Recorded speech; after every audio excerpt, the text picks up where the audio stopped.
இந்த பதிவுல என்ன பார்க்க போறோம்னா 5 ரூபா பேனாவுக்கும் வித்தியாசத்தை இந்த வீடியோல பார்க்க போறோம். மறக்காம இந்த வீடியோ கண்டிப்பா பாருங்க.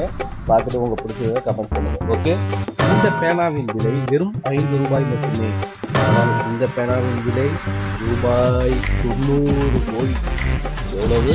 90 கோடி. அப்படி 1 கோடி. 1 கோடி பே நீ பார்த்த? ஆமாப்பே 1 கோடி பே. இந்த இத்து போன 4 வாழைத்தாருக்கு 1 கோடி ரூபாய். வகுத்தரிச்சப்பே ஒரு. ஆனால் இந்த பேனாவை ஈஸியாக கையில் ஹேண்டில் பண்ணலாம். இந்த பேனாவை ஹேண்டில் பண்ணுறதுக்கு கொஞ்சம் மெயின்டெனன்ஸ் ஜாஸ்தி.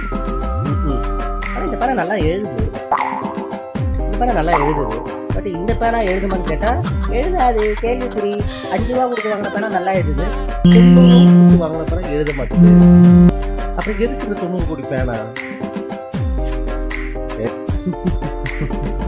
5 ரூபா 90 கோடி 7